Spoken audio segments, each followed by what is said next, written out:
South Africa, Kenya, Ghana. Just imagine. We're not seeing the Moroccos. We're not seeing the Egyptians. Just imagine. Because those countries are also very good at hockey, isn't it? Yeah, Egypt is very good. The standards must have been crazy during the qualifiers. And you know, when you play South Africa and you win, you're like, yo. Yeah. You know? Yeah. Yeah. So we're still going to meet them there. Yeah. Yeah. And so you're a player, of course, a leader, not just of the team, but of the hockey Body. Yeah. Yes. How does it feel like personally to achieve this feat? For me, it's As a an individual, privilege. yeah. It's a privilege because I never knew I would still be playing hockey at 40. In fact, people ask me, how old are you again? Because I don't even carry the age with me. Yeah. It's the passion that actually pushes me to play hockey. Because before, you wouldn't get people past 35 years playing hockey. But right now, all sports are trying to accommodate masters. Yeah. Because they want legacies for these different sports. We need to motivate our young ones as well. So for me, playing hockey at 40 is a privilege. Yeah. And it also helps with keeping away lifestyle diseases. Because imagine if I was not active at my age. Diabetes. Yeah. High blood pressure. I mean, we want to eat good. And from where I come, we eat very good food. Yeah, I can imagine. So you can imagine just sitting and eating food. Yeah. But also, masters gives you an opportunity to network. Yeah. You see the age brackets for masters. These are people who are working. These are directors. These are executives in companies. Some are business owners. Yeah. So it's also a good ground for networking. So they've been training as well? Oh, yes. Yeah. Yeah. We've been training. Yeah. So, but by the way, you know, it's interesting because you're talking about, first of all, it's an awesome opportunity for you to network. But then again, you know, to bring back the legends. You know what I mean? Yeah. There's a lot of lessons that the young guys can learn from folks like you. You know, last week I was actually talking to somebody over here. And she was just talking to me about how they were organizing a basketball tournament for the legends as well. It went down at Nyayo. So this is a thing, you know what I mean? Not just in hockey, but across all sports in the country. You know what I mean? And Olivia, I want to jump to you right now because for someone listening right now to us who doesn't follow hockey, what does this Masters, what does it actually, this Masters hockey represent? You know, what does it mean? Yeah, I think, as Trina touched on it a bit, Masters basically means that you play hockey from 35 and above for women and 40 and above for men. Yeah. And what does it represent? It's like legacy. It's building legacy and encouraging the sport to have a longer lifespan. And that's very huge. And in Kenya, the Masters started in 2019. That's when they started the Masters League. Yeah. And to think that it was only 2019 and then they qualified for the World Cup, was it 2022? I think they qualified for one World Cup in 2022, the men. And this time now we've qualified 5 teams. So it's really, really huge. And in just a short space of time, 2019 was just the other day. Yeah. And so what does it mean? It means that there's opportunity for the sport to grow, for those who in the younger teams to be able to play for a longer time. And also to see, because sometimes, with sports, maybe you drop off at some point. Yeah. Right? And so there's hope for you to come back. So, it's even encouraging any people who loved hockey. And I know once you play hockey, you never go back. It's addictive, it's an addictive sport. It's like running. So, those of you who are interested in hockey, it means there's opportunities for you even as you're growing older. Yeah. So I think it's a very important thing. And it's also showing in terms of investment, this is a huge opportunity because normally people say, okay, when you get a certain age, then we need to stop investing in the sport because of age. But now we're actually dispelling that myth. Because if you can play, we have an over 40, over 50s team. Yeah, that's amazing. What does that mean? That means that you can literally play since you're 7, 6, all the way till your 50s, 60s. That's a very long time. So if you're thinking of investing in a sport, right, you have a lot of time to get your returns and lots of places to put your money.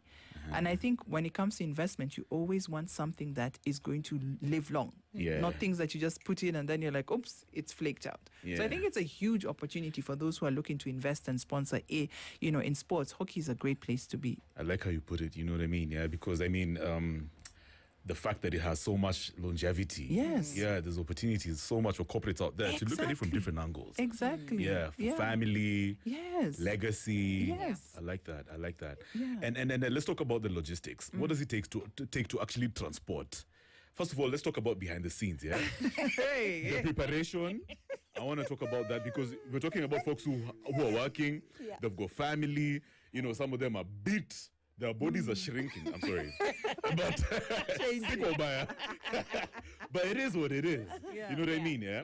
And then, of course, now transporting what? Like 126? I read that. 126 players abroad. Yeah.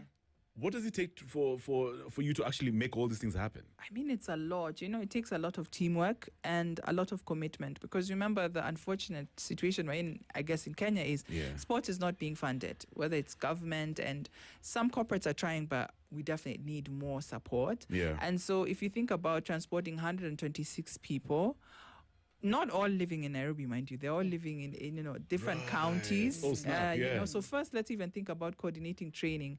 Then again, we have to even pay for pitches. Then remember, we're going to a European country that we need visas. So we have to apply for visas. Those visas are not going to be waived. You're paying about 15,000 per person. You have to pay for travel insurance. Let's get onto the flights. All right. And then there is accommodation. 2 weeks. That's a long time. And that's just the travel. Yeah. We've not talked about the teams, the equipment, right? It's an equipment sport. It's not just you go and you run. Right.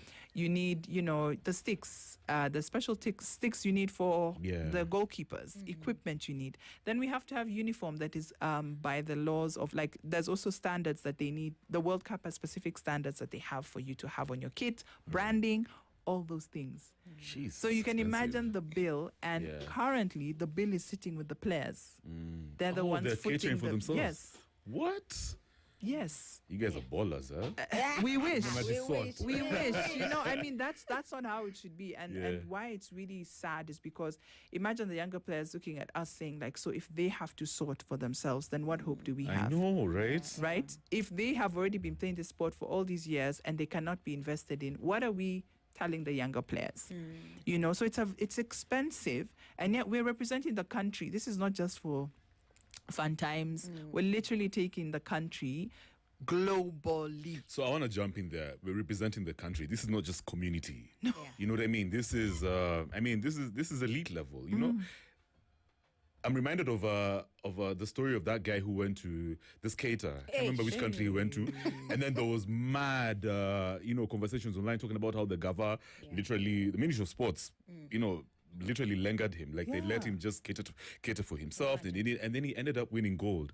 So do you feel like the government is doing enough to sort you guys out as a fraternity, hockey? At the moment, as much as Masters is a self-sponsored sport and stuff like that, but now you see when it comes to, we are literally flying the Kenyan flag internationally. We look forward to the government at least coming in and telling us, okay, we'll sort you out on your air tickets. We'll sort you out on this and that. But it's not a walk in the park. So because you have a lot of sports people there. Everybody wants something. But it's usually heartbreaking when... What do you mean everyone wants something? Different sports discipline. Okay, that's what you mean. They've approached the ministry for sponsorship, give us this, give us that. And I am speaking here as a sports person. Masters are people who are working, who have families. And it feels very unfair when we have to represent a country and we're being overtaxed at the moment.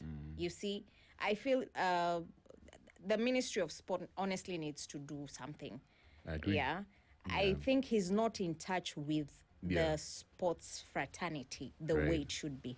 And you've seen recently all the teams going to play. Anybody, look at the guy who went for darts. It's a pattern now. Exactly. We have talent here. We go internationally. We're not doing this at the provincials, I don't know, nationals. It's international. Yeah. You know how I look at it is athletes are the biggest marketers of the country. They go literally out there to represent our narrative that we're very athletic, we take sports seriously, and not just sports, also the arts. But when you listen to stories from athletes, it's just like they feel like they're alone in this thing. And for the guys who are curious about what is actually going to go down, first of all, which country is hosting the World Cup? Netherlands. Netherlands again, just for clarification purposes. So, are we going there to participate or to compete? And realistically, how far can we go? If the minister was to ask you guys, okay, masters, mtashinda hii kitu kweli ama you guys are just excited about this tour? You see, when we went to South Africa, to the army tournament that was there last year, we did get a regret letter from the ministry that they were not able to sponsor us. We went, we played. The ladies' team came back unbeaten. The men's team also performed so well. We came back here. No one from the ministry even bothered to find out now that these people, we gave them a regret letter, how far? Yeah. And that for us was motivation enough, like we can make it. We are going to represent this country in the World Cup. People need to know that there is hockey in Kenya. This was the first team sports to go to the Olympic, for heaven's sake, So now we're going to the World Cup in Rotterdam. It's a big deal. Yeah. Yeah, and I want to almost add that I think also it's so important for us to understand qualifying for a World Cup or any championship is not an easy thing. It's not like you just suddenly qualify. It's multiple rounds until you get there. And so by the time anyone is going to any World Cup, they're not going there to participate. They're going there to win something. I agree. And so I think also it's time that the government looked at sports as an investment. And how many people, for instance, let's take E10 that I talked about earlier. It's flooded with so many people. Why? Because of what the athletes are doing. Yeah. Right? And even Kenya itself, it's benefiting from what people are investing in themselves. Yeah, exactly. Let's take a short break. That is Olivia and Catherine. They're representing the hockey fraternity. Of course, the Masters team will be heading to Netherlands for the Hockey World Cup. When is it happening again? From July 19th to August 2nd. To the 2nd of August. Fantastic. Tukirudi will continue with this conversation. You can always changia. The hashtag is After Hours on Spice and the handle is at SpiceFM. Kev Matara at Kev Matara. Rob Bays, DJ Easy Rock with It Takes Two. Right now, 14 minutes to 8 to Ndakazi. Playing the best music from